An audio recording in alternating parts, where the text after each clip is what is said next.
We are back talking about Georgia getting ready to play the Auburn Tigers. Somebody thinks that we're 29.5 points better than any team in college football.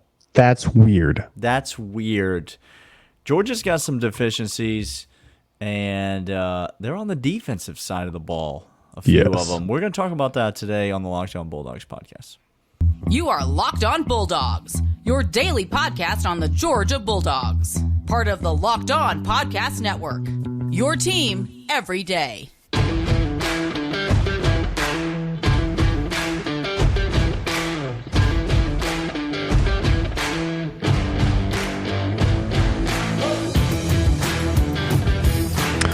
What is going on, good people? Today's episode is brought to you by SimpliSafe. More on them in a moment.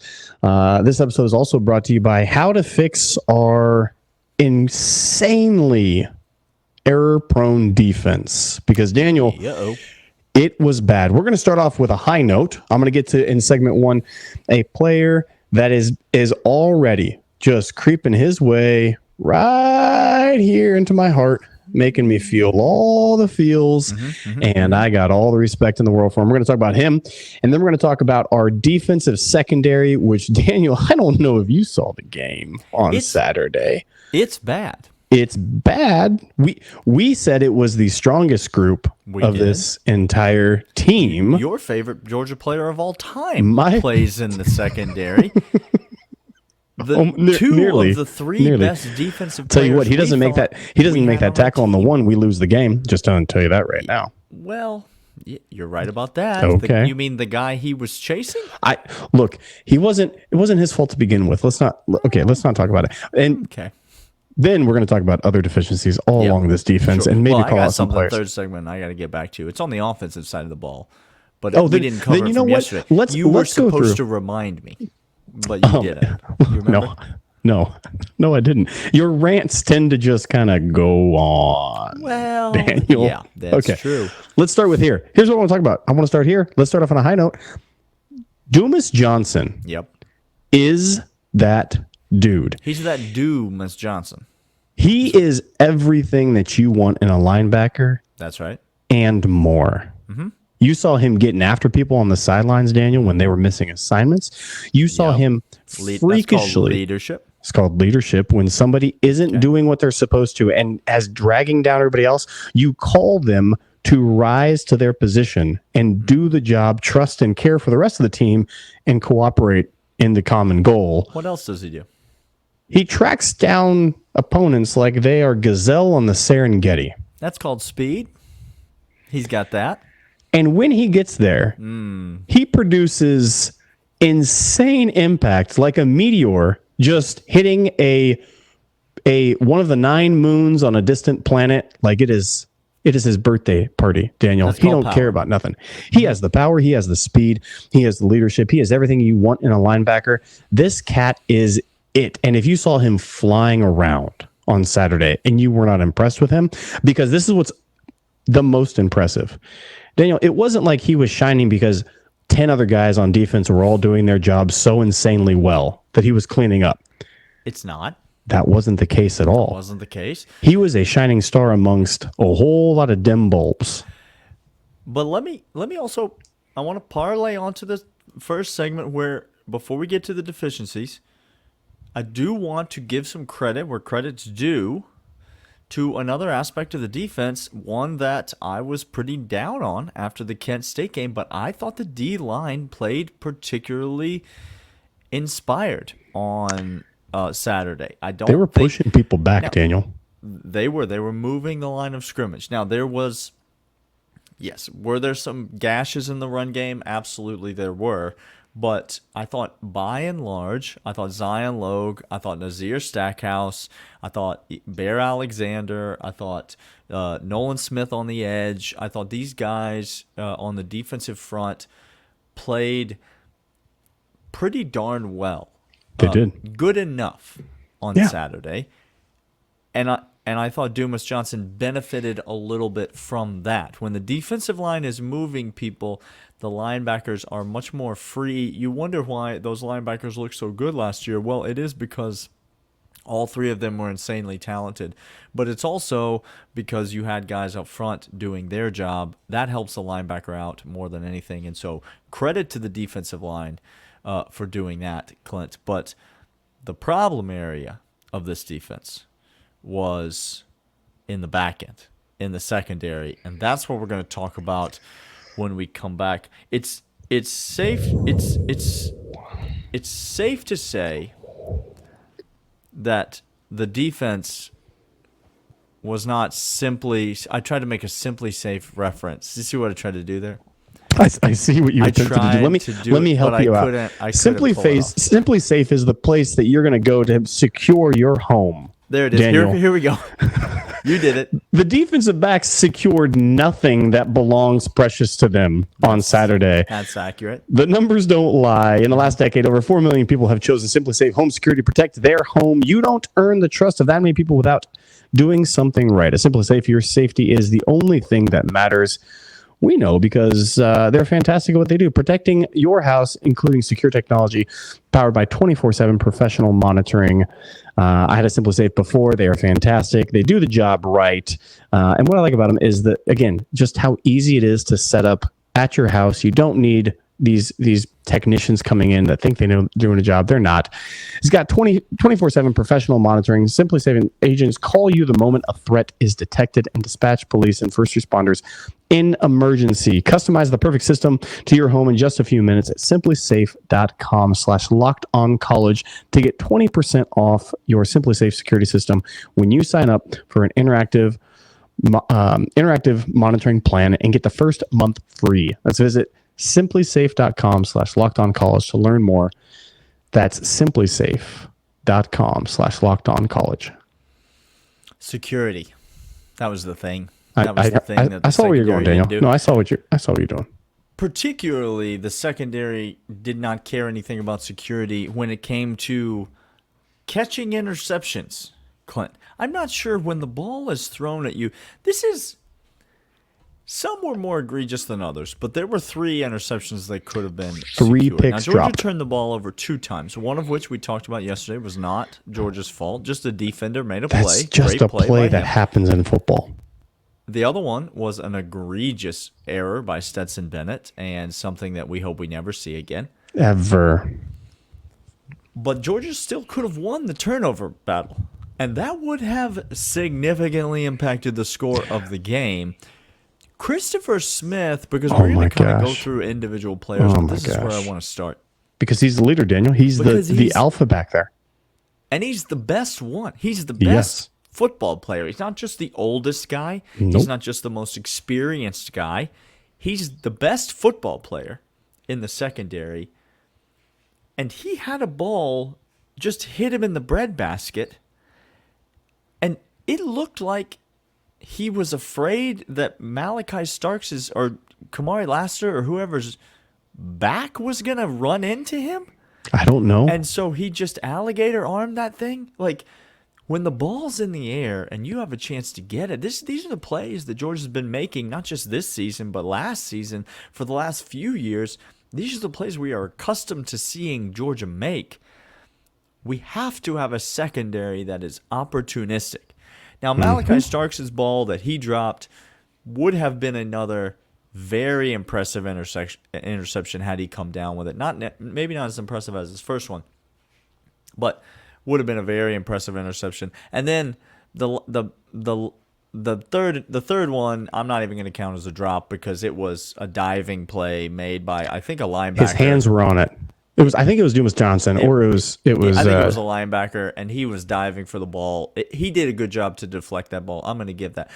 But Christopher Smith in particular, you got to have these plays, and if it's one dropped interception, we're not going to be doing a whole segment about how the secondary is struggling. But it's indicative, Clint, of the overall struggles that we saw from the group as a whole. And so let's talk more about that. Yes. Here's the deal, Daniel.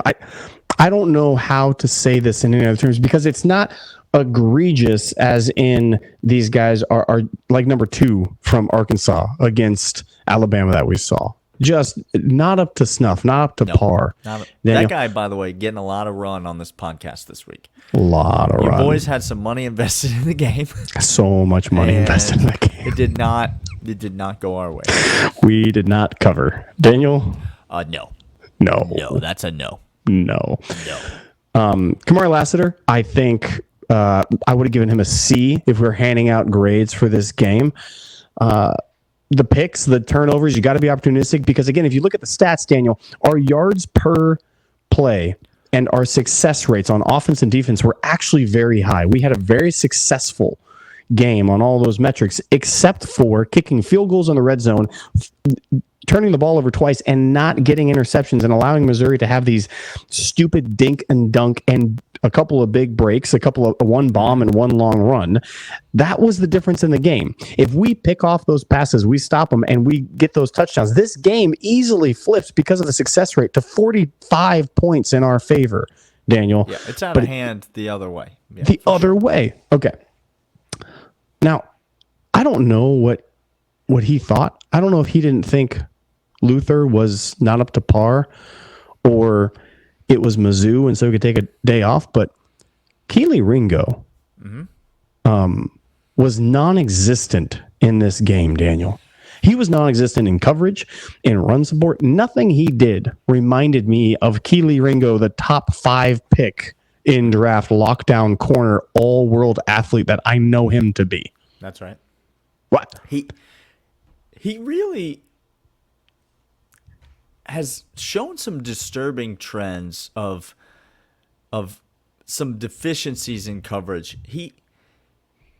When he's locked up in man-to-man coverage, his head really struggles to get around and find the football. That's an understatement. Yeah. When he is playing in a more zone look and he's facing the quarterback and he's not out there on an island, he does a little bit better. And Georgia has played a lot more zone snaps this year than they ever have been, and you wonder if part of that is because of the secondary and because of the people that are in the secondary.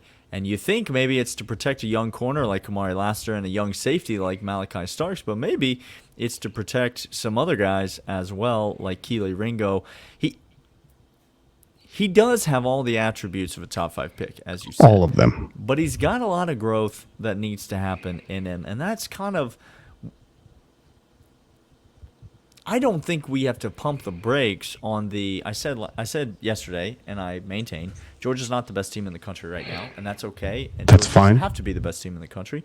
We can still win a national championship by not being the best team in the country on October 1st. But it's important to recognize that Georgia's got a long way to go if they want to get to that national championship. And part of that has to do with scheme, and part of that has to do with coaching, which I want to talk about in the next segment. But part of it has to do with players just getting better. And not all of those players that need to get better are first-year starters like Malachi Starks and Kamari Lassiter. Some of those players that need to get better are players that have been around the program for a little while, and they just need to improve. And Keely Ringo, I think Saturday was a reminder that Keely Ringo is one of those guys. He's been here for a little while now, and he has made significant contributions to the University of Georgia. If he never plays another down, he will go down in history as one of our favorite Georgia Bulldogs of all time because he made my favorite play in the history of athletics. But he's got a long way to go if he wants to be that first-round corner, top 5 pick, because there are some deficiencies, and when you go up against better than average to elite wide receivers, those deficiencies are going to be called out. I'm going to say this, Daniel, and this reminds me of 2 years ago. It reminds me, Luther Burton, as I'm talking about, reminds me a couple years ago against UMass. It reminds me of a couple of odd games that come up on our schedule. When you have guys that are twitchy route runners against Georgia, we seem to struggle with twitchy route runners, not burners over the top. We can hang with those guys for the most part, except when we're out of position. Mm-hmm. Okay. But it seems to me that a kid that knows how to play his position and field something, and find the soft underbelly of a zone. Yeah, Daniel, we struggle with. Burton played like a boss. He's it's a good player. really incredible. But it seems to be a kryptonite for us. We're going to get that shirt up. I'm positive at Shoe and Kirby and Company will take care of that. Another, by the way, Dan Jackson did not have a great game either, Daniel. Again, we could just go through the list. It was across the board. It didn't matter experience, inexperience, seniority or not, skill or not. It was bad. We're going to come back after this. Daniel's going to have his rant, but first, I want to talk about Built Bar. Built Bar is the tastiest protein bar on planet Earth. Daniel and I just got another slew of packages. I was at his house in Nashville, and I was just... He just helping himself. I'm helping himself. I found the cabinet that he found that Built Bar, and I said, that's mine. That's mine. And I said, yes, please, I'll have another. And I said, delicious. I paid good money for those. Why are you taking my Built Bars? And I said, no, you don't. No, they just shipped us a brand new box. Built Bar is the tastiest protein bar. They are high in protein and fiber, low in sugar and fat. They are meal replacement on the go. Everything you need for great tasting. They taste like a candy bar, and yet they are a protein bar. That's Built Bar. Right now, over there, put on Locked On the promo code. Get 15% off your entire order. BuiltBar.com. Tastiest protein bar on planet Earth. All right, Clint. We're back. You have the floor. Daniel, I cede the floor to the representative from Nashville. Let's go back to the Stetson Bennett conversation from yesterday because because maybe you're in the camp that Stetson Bennett was terrible and you appreciate people saying true things. But maybe you're in the camp that we were a bit too harsh on Stetson Bennett and that it's really not that bad. And I will say it was that bad. The quarterback play on Saturday was very bad. And it wasn't all that much better against Kent State. So I'm not going to take back what we said yesterday, but I do want to clarify that not all of the quarterback deficiencies on Saturday were Stetson Bennett's fault. Now, that's interesting, you may say, because Stetson Bennett was the only person to play quarterback. He's the only quarterback, Daniel. But that's not... Some of the deficiencies in the quarterback position have a lot more to do with scheme and preparation than they did execution and athleticism. Stetson Bennett was guilty of making the wrong reads several times. We noted this. Yes. Stetson Bennett was guilty several times of not finding the correct hot receiver when the blitz came. Every time a team brings a blitz, Clint, there's a set order to things on the offensive side of the ball. There's these receivers run these hot routes, and the quarterback is meant to know if the blitz comes from here, this is where I'm going with the football. If the blitz comes from here, this is where I'm going with the football. Well, Missouri's defensive coordinator, and it was interesting, this was even mentioned in the broadcast, Missouri's defensive coordinator, formerly at Texas with Stacy Searles, and apparently in a pregame, midweek interview with the broadcast team, Stacy Searles said, "We know that this guy, if there's a blitz out there, he's going to bring it. That's what he does. That's what he wants to do. He wants to pressure the quarterback." We knew this information. Todd Monken had this information in hand going into the game. And yet you saw a team that came out there and looked completely unprepared to deal with the pressure, completely unprepared to deal with the blitz. Again, go back and watch the game. You don't even have to see the All-22. Even from the TV broadcast, you can see that there are wide-open options. And it's not difficult to imagine why there's wide-open options. There's not enough defenders to cover all the athletes on the field because they're bringing pressure. There was one particular play where we had 5 in protection. They brought 6, which is fine because the quarterback should be able to read that very quickly and find the open receiver because they have more defenders coming at us than they have to cover our receivers in that case. So I don't think all of the blame can be laid at the feet of Stetson Bennett because while he did fail to read certain plays, pre-snap diagnose certain things, I think you saw in the second half, and you mentioned this yesterday when you were talking, Clint, you saw in the second half things improved for the Georgia offense. Drastically. Now, why did they improve, you might ask? because Todd Monken at halftime went in there and said, hey, guys, this is what's happening. This is what we need to do. This is where we go with the football. This is who's going to be open. These are the plays that we're going to run. Here's my problem. We shouldn't have to wait till halftime to make those adjustments. No, those sir. adjustments should be made after the first, second series of the game. On the field. Nay, those adjustments should have been made before the game started. Those adjustments should have been made in the pregame preparation for Missouri. I'm not going to sit here and say that the Georgia coaching staff took Missouri lightly, but I think it's far too easy to come out and say the players took Missouri lightly. But I don't know that that's... I think if anybody took Missouri lightly, it was Todd Monken and the offensive staff. Because, and listen, if you listen to this podcast and watch the show, you know that we love Todd Monken. Todd Monken is the greatest offensive coordinator ever at Georgia. We do not disparage him very often on the show. No. But I think some of this blame has got to go to him, Clint. I think some of this blame has to be laid at his feet because we saw an unprepared, on Saturday previous at Kent State, we saw Stetson Bennett miss throw after throw. We saw several drops, but we saw him throw behind receivers, beside receivers. Now, we saw that on Saturday, too. We saw him overthrow Darnell Washington. We saw him throw behind a couple of guys. We saw him put balls in some weird spots. But we also saw a completely unprepared Stetson Bennett, and that falls at the feet of Todd Monken. We knew what kind of defense they were running. It ain't week one. No. Okay, we've seen it. We got tape, Daniel. We got plenty of tape. It's not like they were tinfoil hat saving all of these defensive blitz plays for Georgia. Okay, That's not how it works. That was Jimmy's C years. Why you got to bring that up, bro? That was an intentional shot at you, my friend. So, Todd Monken and the Georgia coaching staff has a lot to say about the way that this Georgia offense looks.